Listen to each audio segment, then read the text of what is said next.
what has become a bit of a style for me is to try to synthesize things. It's a challenge. I love trying to figure out how to make two things weave together. And so what I really did is start off as a challenge I posed to myself to take, again, some of my favorite fantasy stories with some of my favorite military stories and see what their love child would look like. I knew we were coming up to the 20th anniversary of Fallujah. I can't even remember when I started writing it, but I calculated with lead time and a few other factors, we could get it out around the 20-year anniversary. Same reason I wrote my very first military book was to be a bit of a contrarian to the narrative. And I think that especially with Iraq is that the current narrative, if spoken about at all anymore, is just sort of a miserable one. Whereas I wanted to embrace the heroic aspect a little bit more than we've heard about in the past few years.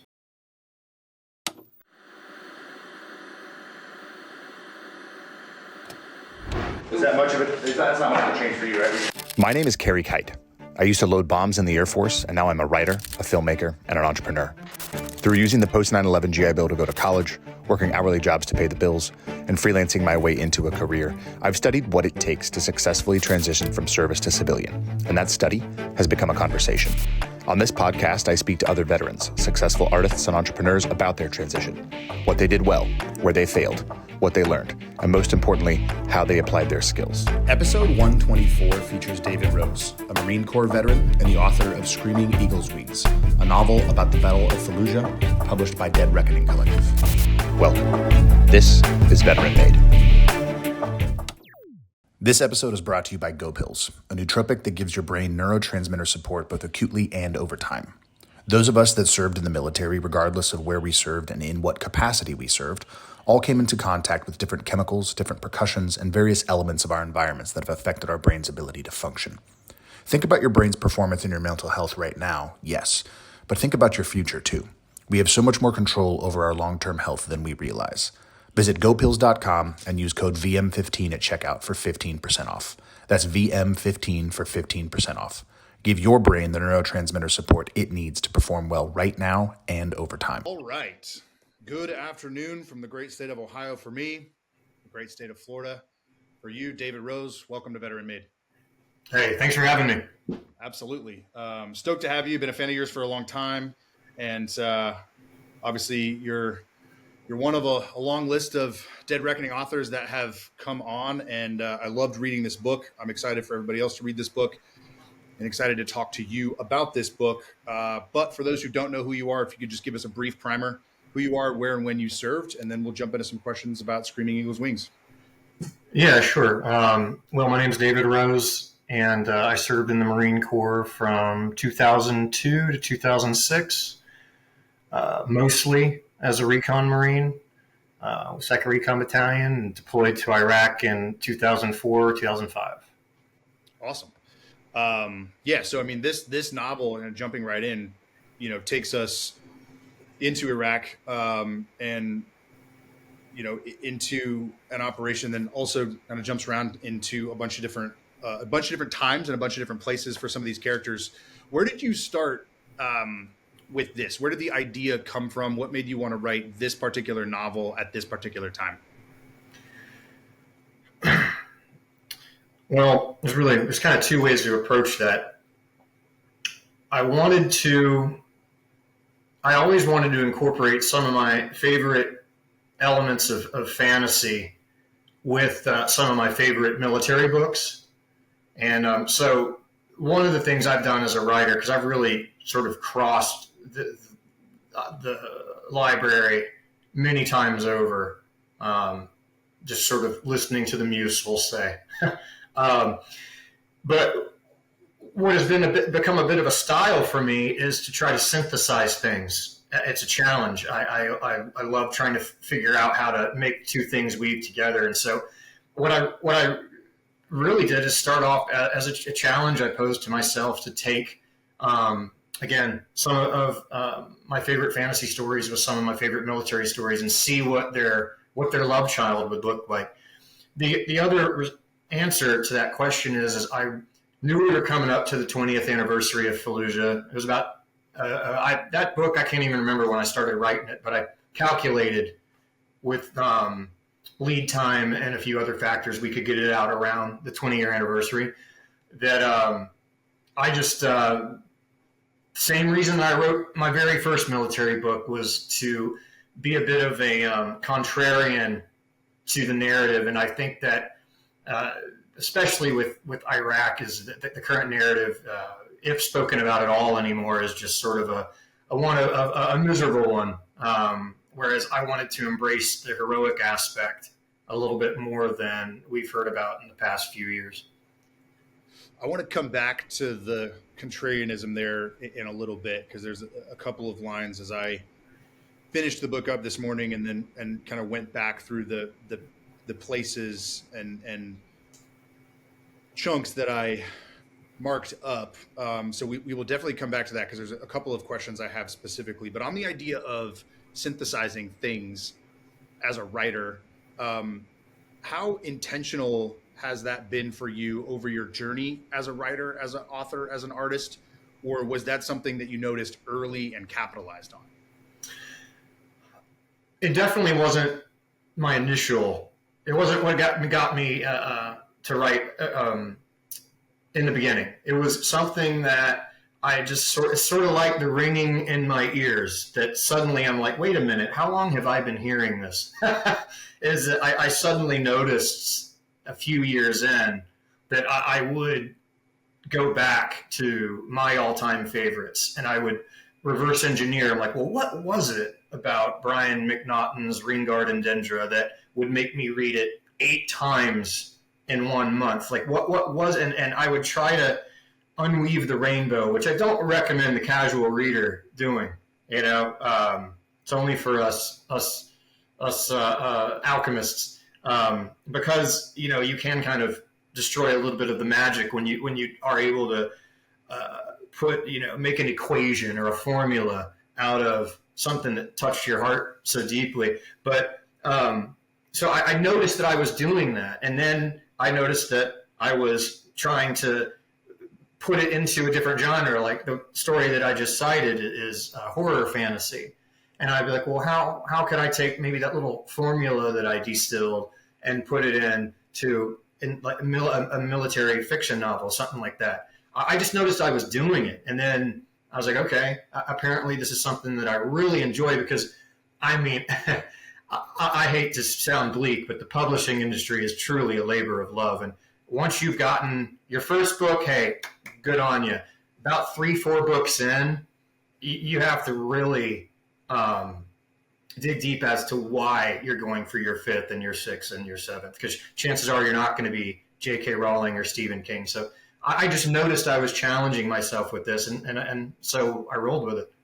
So you don't recommend that for the casual reader, but do you recommend that approach for writers, for other writers and other authors? Because I could see getting bogged down in that, right? Like as you were talking about that, I'm thinking about myself, right? Like if I were to, and I have those authors, right? Like in the fantasy and sci-fi realm, David Eddings and David Gemmell and some of these other guys, right? Like I don't write that style of story, so it wouldn't exactly be a one-to-one for me, and I don't particularly see myself as somebody infusing those elements or that kind of style onto another genre. But I can see myself getting bogged down in spending too much time trying to understand and synthesize and not enough time writing. So how do you balance that study of the craft with the execution of the craft as you keep writing?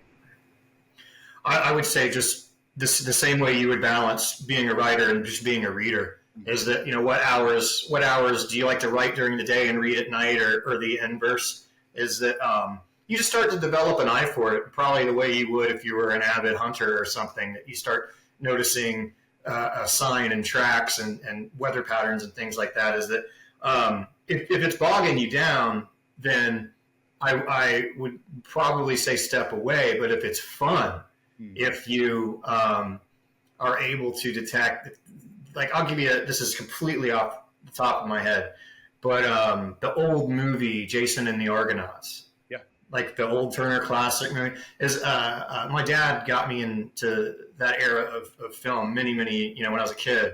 And I watched it a few years ago, and I noticed this really interesting thing about Hercules, who was one of the Argonauts. And then I can't remember the guy's name, but he was not like Hercules. He was not built like Hercules. He was a little bit more brains than bronze or whatever. And I realized that there was an A story, a B story, and this little cool C story of this sort of brotherly love that was developing between these two guys. And when, spoiler for the almost 100-year-old movie or whatever, when the Hercules' buddy goes missing, these genius screenwriters were like, okay, Hercules is getting off of the boat to go find his buddy, which just totally ratchets up the tension because now this immortal fighter is no longer a part of the crew. But there was this cool little C story of these kind of this odd couple, and it was just noticing that and like, you know what, I'm putting that one down. I really like that. So only if it's fun for you. It's something that you just kind of catch. Yeah, I think that makes sense, right? Like, we're always trying to balance as makers and as creators. We're always trying to balance that ratio between consumption and creation, right? And I like what you were saying, like you do have to do what works for you and when it works for you, right? Like when is the best time for you to create? And in this instance, we're talking about writing. So what's the best window of time for you to write? When are you going to get your best work done? So do it then. And then you free up the other time to consume, or, you know, to go work out, or to go hunt, or to go run errands, or go do whatever you need to do to turn the front of your brain off so the back of your brain can continue to think about the story that you were writing earlier, or that you're going to write later, depending on what time it is that you're doing it. Absolutely. Yeah. You to have that, however you can affect that balance, I highly recommend that. Yeah. And it's tough, right? Because it's not something you want to over-engineer, because if you were to over-engineer it, you'd be an engineer and not a writer. Yeah, very much so. And that's the one caveat and perhaps insecurity I have about talking about things in a formulaic manner, because it sounds like it saps all the magic out of it.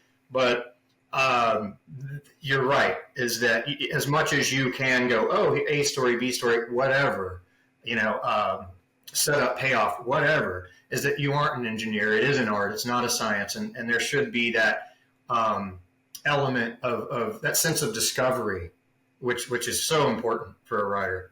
Yeah, the joy, the mystery, the wonder, right? If it's not any of those things for you, it's definitely not going to be any of those things for your reader. Yeah, for sure. Have you been a reader and a writer your entire life? I guess I won little awards in school from probably about 5th grade on, writing related. But these are tier 3 Florida public schools, so take it with a grain of salt. But no, it's perhaps interesting that it's something that never occurred to me that I should have done until I was in my 30s. But looking back, the rumblings had always been there. Like many people, my first real adventure was out the Hobbit hole with Bilbo and the dwarves, and I read The Lord of the Rings in high school. I really became a big reader in the Marine Corps, in the barracks, so particularly overseas. I was kind of almost known for that. And it was anything like Michael Crichton or biographies, stuff about C.S. Lewis, or it just anything. You know what I mean? So yeah, I guess I'm going a long way around saying I've always written and I've always read, but I never really considered that a part of my identity until way later. Interesting. Yeah, there's so much value in pulling, not just from different genres, but like different media, right? Like if you're a screenwriter, read novels, right? If you're a novelist, read screenplays. Don't just watch the movies. Watch the movies, yes, but read the screenplays. Like understand how those writers use the page, how they use the blank space on the page, which they obviously have. I should say we, because I'm primarily a screenwriter. Like we have a lot more white space on the page than you novelists do. But there's still things that you can learn and pull from consuming those different things. And the more you do it, the earlier you do it, the more that's in that bank for you to pull from as you discover your own voice and hone your own craft. Absolutely. Yeah. And it definitely helps to have started so young. It's essentially like maybe a muscle. I don't know, but yeah, there's that sort of that eternal debate of whether writers are born or made or artists are born or made. I don't have a dog in that fight, but I can definitely say that I, for one, started quite early. There was something innate in me towards the fantastic towards the storyteller and the storytelling. So yeah, I mean, it's like I have one kid right now, and my wife is a big reader. She always makes fun of me, right? Because I read sci-fi and fantasy and like all the nerdy stuff, and she reads more literary fiction, and I read a lot more nonfiction. But our daughter is growing up around us reading, right? And she's not old enough to read yet. She's got a really good memory, so we'll read her books that we, at bedtime, and then sometimes she'll choose one of those books that we've read a lot, and she'll say, "I want to read to you tonight." And so she'll go page by page. She's not reading it, but she's remembering because of all the reps of us reading it out loud to her. And so I think about that a lot of times in the context of having kids. I grew up with parents who read and parents who wrote. And I don't have a dog in that fight either. I think it's a very boring argument because it really doesn't matter. Just do it, right? Just read and just write. Right. If it becomes something and it's something you're interested in and good at, then it'll flourish. And then you can decide like how disciplined you want to be with the craft, but like just do it, and just surround your kids with it, so that it's a part of the lifestyle. And if it comes to fruition that she becomes a writer, great. If it doesn't, and she's just a voracious reader for her whole life, like that's a win, Well, and a bit of a detour, but particularly for generations from here on out, is to develop that attention span. I raised my niece, and we have a very rigid screen rules and discipline. And I read. My mom is a retired teacher, and so she reads with her a lot, and did when she was growing up. She's a little older now, but yeah, like we read The Hobbit a couple summers ago together. Like I would do a page, she would do a page. And again, I know this is a bit of a detour, but I have already noticed when she has her little girlfriends spend the night, the difference in attention span of the kid who has been read to and reads, like Warrior Cats apparently is this huge series for kids her age. Apparently it's like 40 books or something. Anyway, she reads them, and I can watch that. My niece has the ability to watch a 120-minute movie the way we could as kids, where her peers cannot, because they have neuroplasticity has been trained or warped for like 14-second dopamine hits. So I think reading to kids now is as important as ever. Yeah, no doubt. My sister-in-law, she sometimes listens to episodes. I don't know if she'll listen to this one. So sorry, Maddie, if you hear this. But yeah, her boyfriend is a big movie buff. They're 21, 22 years old. He's a big movie buff. And so he and I connected over that. And we talk about movies all the time. And then we've all started watching movies together because we live in town together. And at the beginning of that process, she was like, "I'm not going to sit and watch a movie with you guys. This is boring." And we were like, "Why?" And she's like, "Well, I'm on TikTok like that." And she's self-aware, right? Like she knows, she's like, "Oh, I'm on TikTok." And so, she's like, "That's what I'm used to." And then now we're like, "All right, we'll sit down and we'll watch these movies, and we'll watch old movies, we'll watch new movies, we'll watch them in a different way." And she's like, started to really get into it, put the phone down and sit down and watch and talk about it. And it's cool now because like we'll watch a movie and she'll like it and we won't, and she'll have a perspective, or we'll like it and she won't, we'll have a perspective, and end up having a really deep conversation about it. And it just, yeah, I could not agree more and could not say more about all generations, including those of us, in our generation and older than us, who they discovered the internet in a different way because we grew up with it, but they didn't really. And then they discovered, parents and grandparents discovered TikTok and Facebook and Instagram Reels, and they love it. Everybody. Yeah. So I want to get into the story a little bit here. So we follow a team, and we follow a team leader kind of through the entire process, right? And then getting to the Battle of Fallujah.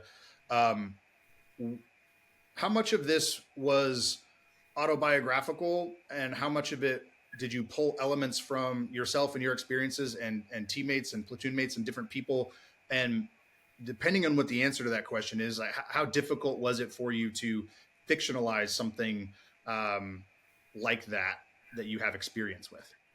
Well, it was in the writing process where I knew for sure that I will never be as good as J.R. Tolkien, because he has gone on record many times saying how little autobiography made his way into most of his work, with the one exception of Leaf by Niggle.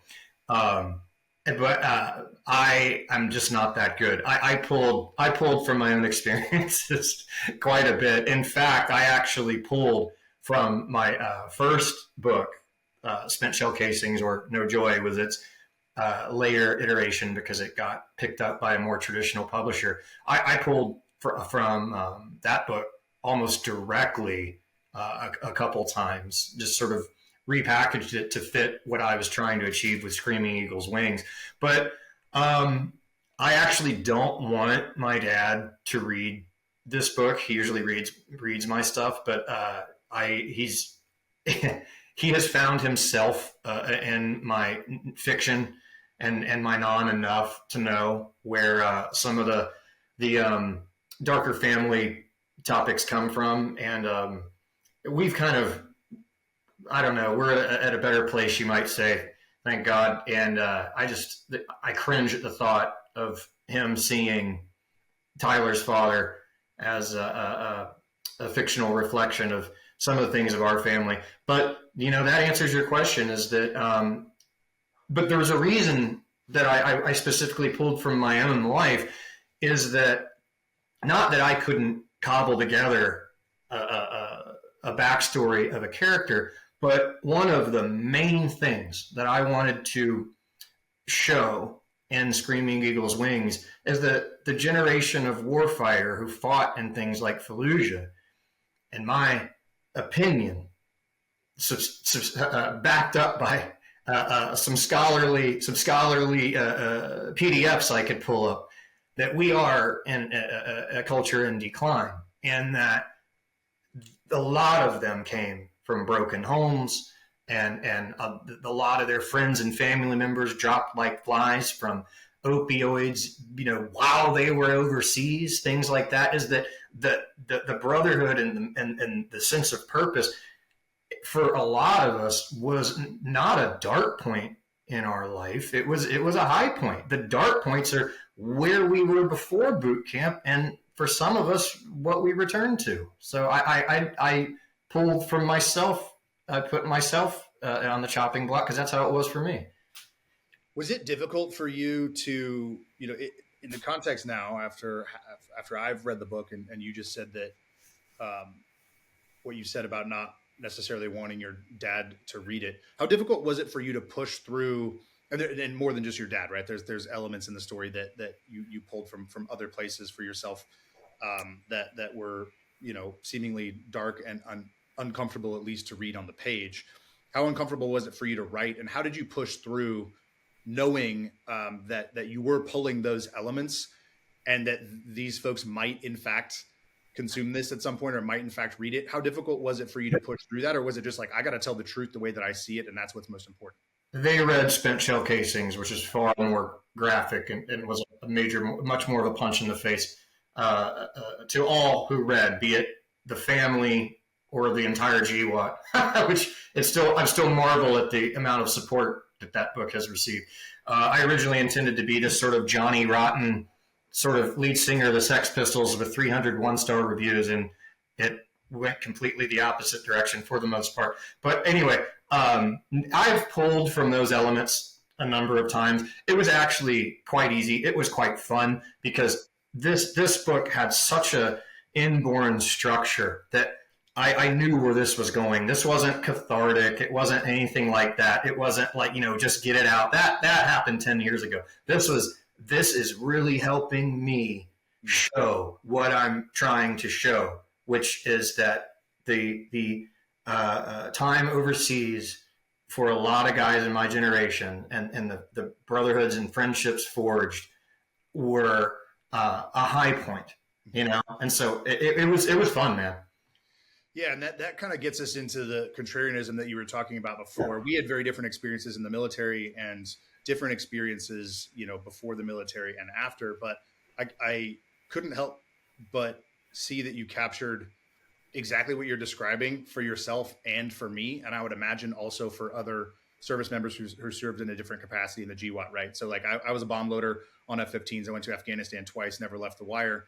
But as you're talking and as I was reading, you're exactly right. I miss those days. Like I go back to those days in my head often, I think in a healthy way, and think back to myself, like that was a high point. For me, it's not the high point, but it was a serious high point. And when I got out of the military and struggled to transition into the civilian work life as well as the civilian personal life, emotional life, relational life, all of those things. Now, as I read and write, I go back and I'm able to think about those in a way, think about those moments, those experiences, those opportunities that I got, and think about them in the way that you're describing, which I think is really cool. You get into some of that professional and personal transition in this book through some flash forwards, and you do it in a really cool way because Tyler's character would be experiencing something in the book's present tense that would segue very, very nicely into the future kind of scene. And you seamlessly did it. It didn't break out into a new scene. It was just like the next paragraph just kind of took us there and then brought us back to whatever that moment was, whether it was in training or whether it was in Iraq. From a craft perspective, how do you lay those scenes out, and how do you write them, and how did you choose where to do that and how to do it? Well, Jarhead is one of my favorite books of all time. I read it before the awful movie. I read it probably when it first came out. I found it at a PX in Camp Lejeune, and there's that thing about, like, your top 4 books are really like who you are. You're the summation. And that book just blew me away. And the way that Anthony Swafford would go back and forth on the timeline was something that got pretty instilled in me. Is that I'm heartened to hear that you caught that it was on. Maybe this is a little bit of a technical thing to speak of, but that if you can find a moment in the present tense that would trigger a memory, that, you know what I mean, like if a person, there's like going to be a wreck of Humvees in the motor pool, and it flash forwards to like a fender bender in the office parking lot to show the difference, and it's stuff like that. Once you get a design for how to go from one to the other, again, it becomes that fun sort of weaving. Yeah, there was the moment where Tyler was sitting in the diversity, if it was training or it was that scene with the person that was essentially making assumptions about like who this person was and who he had been around. And it, you talk about a culture in decline, and I don't want to get too political or too cultural here, but it was something that we all experience, right? As we get out of the military and get into this civilian world, or we were doing these things while our friends are still doing these things, all of a sudden there's this brand new way of living and this brand new way of relating to people that other people have installed onto or into our culture. And we don't know what to do with that because we don't have the experience that they say that we had. We have the experience that we had. And that's what we experienced, right? And so that's kind of how we're able to operate. And so it's like this, how do you jump from this world that you came from, this world that shaped you, these experiences that shaped you, these skills that shaped you, and what you're going to do when you get out, and then you get out and you get into this environment that is completely different and you don't really know where you fit in, right? Yeah. And I think that a combat deployment is way more like the ancient natural world. Whereas the modern industrial, or you might say postmodern technological society we live in, gets further and further away from the natural order. So I also think you just have that. You have that juxtaposition, is that you're coming from, it's like it's like taking someone. It's almost like a Jungle Book type scenario. Yeah, absolutely. I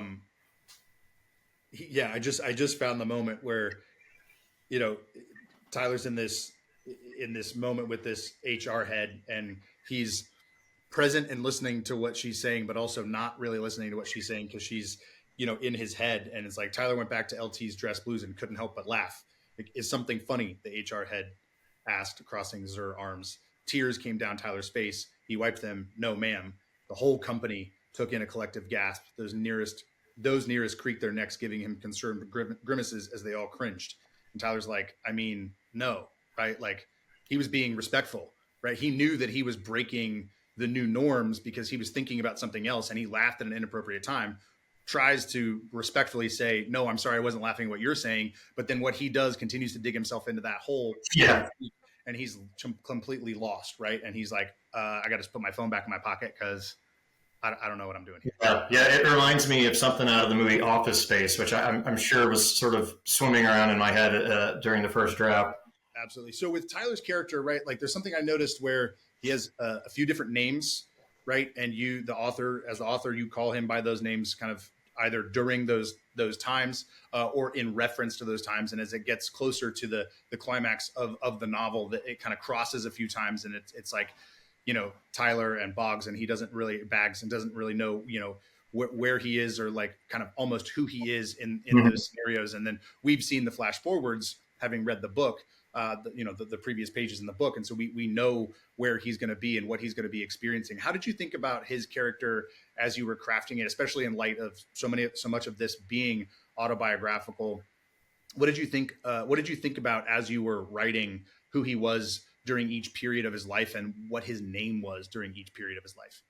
That's a good question. And I have a feeling I'm going to really flub on the answer, because I remember going through in the second draft with a strong concern for this very thing, was to be able to show that, you know, Bags is an endearing nickname that only comes as you've been in the unit for a minute.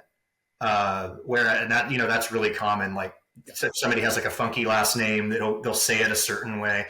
And then obviously if he's out in the civilian world, you know, it depending on who's speaking to him, it's either going to be his first name or, you know, Mr. Boggs or whatever. And it was just really keeping an eye on a nonlinear timeline to go, you know, where would the one of the three names best fit, but also not confuse the reader.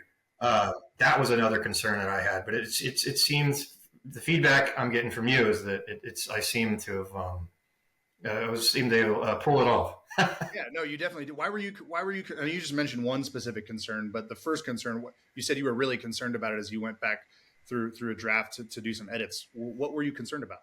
That it was going to lose the reader. That they're going to be like, well, wait, who Bags Boggs? Is this a typo? And then also, you know, I wouldn't want to say he had been in the unit 9 weeks and people started calling him Bags rather than Boggs. I wanted to kind of, I like every writer, this is obviously not unique to me, would want the reader to sort of feel something without knowing it. Like, oh, okay. You know, later, if we're at like talking about the book amongst like a writer's group or a reader's circle, be like, well, do you think that him going from Boggs to Bags after being in the unit for a minute was a sign of, you know, people warming up to him? Probably everybody would go, oh, yeah. But they may not have thought that as they were reading. So to be able to, to sort of brush that in, that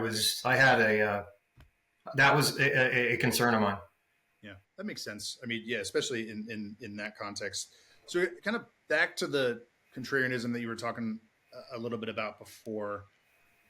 20th anniversary, right? We had the 20th anniversary of Afghanistan relatively recently. We had the drawdown. We're in a cultural time and a political time where our contemporaries, right, as a group, we don't want to keep fighting these forever wars, and we want people in place that are going to help us not do that, not go through these experiences that you're talking about here, that we're talking about here.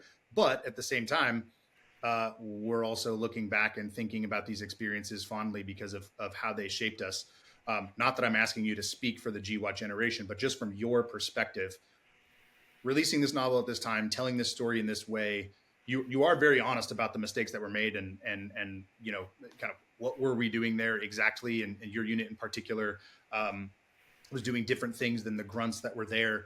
And so you had maybe slightly a higher level view of some things, but also probably lesser information in other ways as well. How do you compartmentalize that for yourself now as you look back on the last 20 years, your experiences and then the experiences of all of our friends? Like, how do you think about that, releasing a novel in this context now, not just the 20th anniversary, but the cultural and political context that we're in? All right, let's see. It's a big one. at first, something that popped in my head is that, my ability to be nostalgic about going over to Iraq, and I was in Afghanistan too as a contractor, but being a part of the GWAT and all that, that's individual perhaps to my own experience. I don't know if I would have been paralyzed if I would have wrote a book, glorifying certain motivations and even the time period itself. Like maybe I would look back on it. There was a guy in my team, we don't talk, he went into the buddy program with a guy who ended up going to another unit because they went and did the recon screening, and his buddy, I guess, wasn't a very good swimmer or something to that effect. He went to a grunt unit who actually was in 1-8, which fought hellaciously in Fallujah, and he survived. I believe he got wounded, but he survived, and then he ended up passing away on the next deployment. The guy in my team, from what I've heard, the people who still speak to him, he is not nostalgic at all about any of this. So I understand, this was my take. If Sprint Shell Casings has taught me anything, is that when I just put out how I think about something, it seems to resonate with this sort of underground faction of readers. So that's one thing. The thing about I have never promoted like OIF or stuck up for OIF or anything like that. I've even said, like, at 19, I didn't care if we were fighting Canada. I think what I focus on more is that I read a book recently called Demonic Males, which is an overly provocative title. It's actually about chimpanzees, and talks about how similar human societies are to chimp societies, about male-dominated hierarchies that are very territorial, and a few other things, and about how there's this sort of rite of passage among young male chimps, and we, particularly writers, are going to sprinkle some glitter on it and use metaphors like listening to the beating of the ancient war drum. Well, the beating of that war drum, maybe a chimp heart. But all the same, I acknowledged half of my friends will tell you the reason that they joined had more to do with watching the movie Fight Club than watching the towers go down. Is that there was some reaction in a certain percentage of men from that era who were listening to that drum and were not content with society for a number of reasons. And I like to honor that. I think that is badass. That is balls to the wall, that people dropped out of college, that people, I had friends in my unit who gave up on scholarships, that left like industries and stuff like that to go get muddy and bloody. And 20 years later, I still think that is absolutely awesome. Yeah, and I think what you're touching on is where the value is in stories like this, which is, it's very, like Jessica Danger always says, specificity is generosity, right? Like, you're being generous to your reader and generous to the culture with your contribution, the more specific it is. So as you're talking about your own nostalgia, your own experience, and your own relatively narrow, I don't mean that in the negative sense, but your own relatively narrow perspective on what you experienced, what you were exposed to, who you experienced those things with. That's where the value is, because I think as a part of the culture and decline, that I guess that's probably going to be the episode title of this podcast episode. But would be on. Part of the decline in culture is our obsession with having very high level views of everything, right? Like, there's the meme that goes around whenever something makes its way around Instagram or X, right? Where it's like, it happened with the gorilla in Harambe, right? When the zookeeper had to shoot him, all of a sudden, everybody was a gorilla behavior expert and understood exactly what that zookeeper should have done in that scenario when that child was in that enclosure. And it's like, well, no, literally none of us have any idea what you're supposed to do in that scenario. Yeah. Only the people who are trained to do that understand what they're supposed to do in that scenario. And then the next meme hit, and we're experts on that, right? We're experts on Gaza. We're experts on Ukraine. We're experts on all these things, because as a culture, we're obsessed with needing to have a very high level perspective that encompasses everything, where I think there's a lot of value in really narrowing down and saying, well, what were my experiences? How can I tell that story the only way that I can tell that story, and it'll reach who it'll reach, right? Yeah, absolutely. Yeah, go an inch wide and mile deep for a change. Right. Absolutely. So in terms of genre, you've written across all kinds of different genres. What outside of your own experiences, kind of personally in your personal life and home life, family life, and within the military, what were you synthesizing here, and how much did you pull in this novel from some of the other genres that you've written in, and some of the other kind of modes that you've written in? Well, I've written military fiction in the past, but it was always the real weird stuff, the Lovecraftian, which I find the funnest synthesis of all is mixing the Lovecraftian with the military. I got Monsters in the Bush is a collection that I had come out a couple years ago, whatever, that I am extremely proud of, and I'd written No Joy, and I'd written articles. That's actually how I started. It was in the blog, the big blogosphere and stuff. That's almost 10 years ago now. And so, believe it or not, Screaming Eagle's Wings was the first like conventional military fiction. So that actually was a bit of a challenge. It's almost like I've heard this story once from a redneck cousin of mine about some girl that only grew up driving stick shift, and apparently as an adult she had to get a rental car that was an automatic, and it totally threw her off. I was like, shouldn't that be easier? And it kind of my initial sort of splash in the face of writing this is like, whoa, like this is my first time writing military stuff that is not just absolute intended to be, a dagger in the eye punk rock song or involve aliens and tentacles, right? So that again, that was in a strange way new, but I mixed a bit. I hate that I'm about to say the hero's journey, but I can see how that would have fit when I was looking for maybe what like a temporary or a secondary antagonist that might be dispatched temporarily and then reemerge as a stronger force later. That is not alien to the Black Riders, the Nazgul. That is something that you could go, whoa, that kind of fits. And so, yeah, I would say it's probably the sum of 40 books and a sprinkle of pure originality, but Did you enjoy that challenge? Oh yeah, absolutely. Like I love, like, if I'm going to go on a hunting trip, there's a piece of me that loves the preparation as much as getting out there. David Lee Roth said this about being in Van Halen, that he loved practicing as much as performing.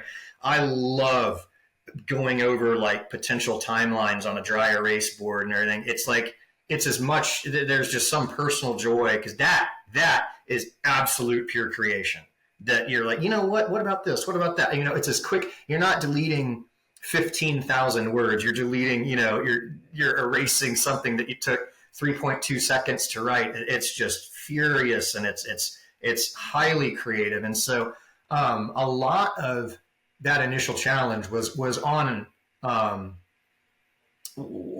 like sort of like the Big Bang, it was that's where a lot of that initial wrestling came from. And then the story kind of settled, but I mentioned earlier, a sense of discovery. Something that you may relate to is that as you get along in the story, you come up to a place where now something else makes better sense, and you start following the logic of your own narrative, which creates new sort of cataclysms. And I absolutely love that. Yeah, I mean, that's what authors mean when they say, I listen to the characters, and they're telling me where they're going, right? Like it is, that's where the art and the science meet, right? Like you're talking about, distilling 40 books kind of into one. And you mentioned that moment of pure creation as you're playing with the timeline. So somebody might naively think like, oh, it must be easy. He just took all this other stuff that he's written and then just took out all the sci-fi stuff and then just like distilled it down and just put it in order. And there it was. It's like, well, no, there's still a lot of creative work that goes into pulling the aspects that you should pull, removing the aspects that don't work.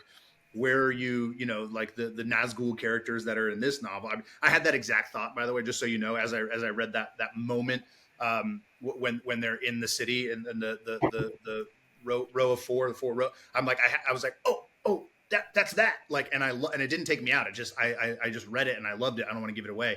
But there is, and it's back to that balance of creation and consumption, and also that creation of what you've created before and making something new out of it. And it's a little bit of distillation, it's a little bit of addition, but it's this, yeah. Oh, well, no, you're absolutely right on, man. And one of the big ones I would say is specific to your question is mood. When you're dealing with weird fiction, which actually is a subgenre, like the golden age of weird tales, Clark Ashton Smith, Robert E. Howard, who those who don't know is the creator of Conan, Lovecraft, Robert Bloch, like there's even a few old timers still alive, like Ramsey Campbell and stuff. It's actually called weird fiction, capital W, capital F. Is that the kind of consensus is that the mood is the hero in weird fiction. Is that it's meant to just be bizarre and fun or creepy. It's the mood in Screaming Eagle's Wings was intended to be something very different. So so I would say I used very little of my earlier military fiction when it came to this. I love it. Want to be respectful of your time and start to wrap things up. Before I get to the open-ended question that I ask at the end of each episode, where can folks find you? Where can folks find the book? Where do you want to drive traffic? What are you working on now? I'm actually slowly closing up shop on social media. So I am on Substack as I should pull it up real quick so I can say what it is. It's at David Rose 321 or 0321. So yeah, you can find me on there. Leo Jenkins convinced me to get on there and I love it. But I don't really, I post periodically. I follow Chuck Palahniuk on there and he's just, and I don't, I do maybe, a post a month or something like that. But also, as far as the books, you can get them on Dead Reckoning's Collective, their website, or Amazon. Yeah, awesome. Cool. David, to end each episode of the podcast, I ask an open-ended question. What's on your heart and your mind for our community right now? Could be a piece of advice, something you want to get off your chest, or something you want to reiterate that we've already talked about today. But David, what's on your heart? What's on your mind? Well, I kind of already hit on it, and I don't want to sound like a brimstone thrower, and anyone who's read my first books would probably find it shocking that I'm talking about, moral decline or anything. But we all have our own journey, right? And there is a article you can pull up, veterans, called Microaggression and Moral Cultures by Bradley Campbell and Jason Manning. I highly recommend it because it really points to one of the things that I was probably the biggest thing that I was attempting to flesh out in this book is that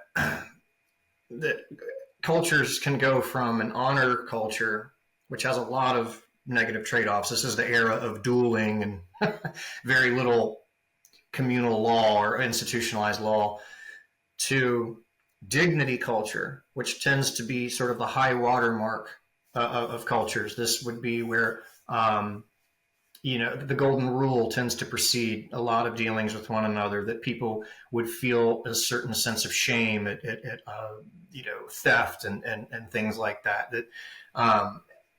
But dignity cultures, when they get too comfortable, historically metastasize into victim cultures.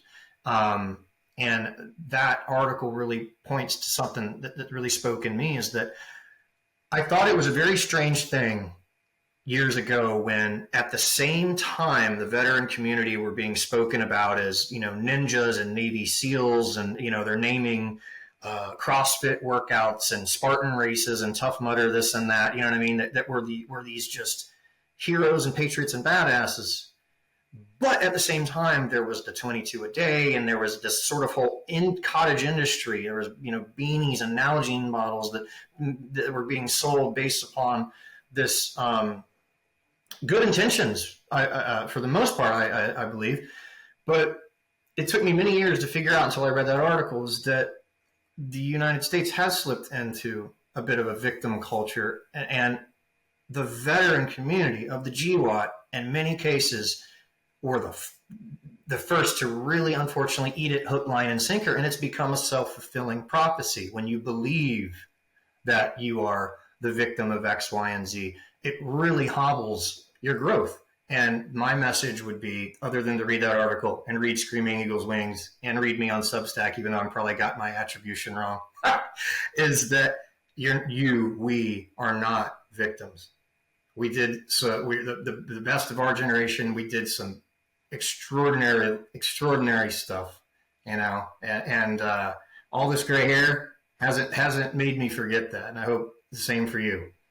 Yeah, well said. I take a lot of flack for it, and I will continue to take a lot of flack for it because I'm not going to stop saying it. But we are responsible for our own lives. We are responsible for what we do now, and we are responsible for unpacking our experiences.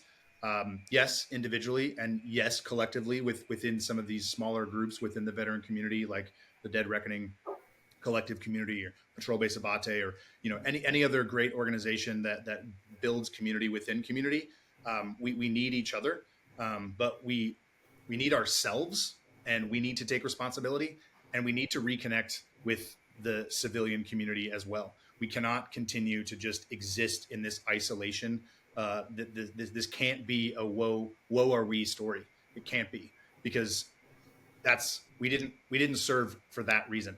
We served for individual reasons, and then smaller, more targeted collective reasons. And then we can bring that back and reconnect with the civilian community, not even because we were going to offer them anything special, but because they might have something to offer us that we've been missing out on while we were serving, and then while we were disconnected from that community. So reconnect with yourself, reconnect with each other, but reconnect with the world. Absolutely. Yeah. Yep. I love it. Well, David, appreciate your time, appreciate your energy, appreciate your work, this and all the others.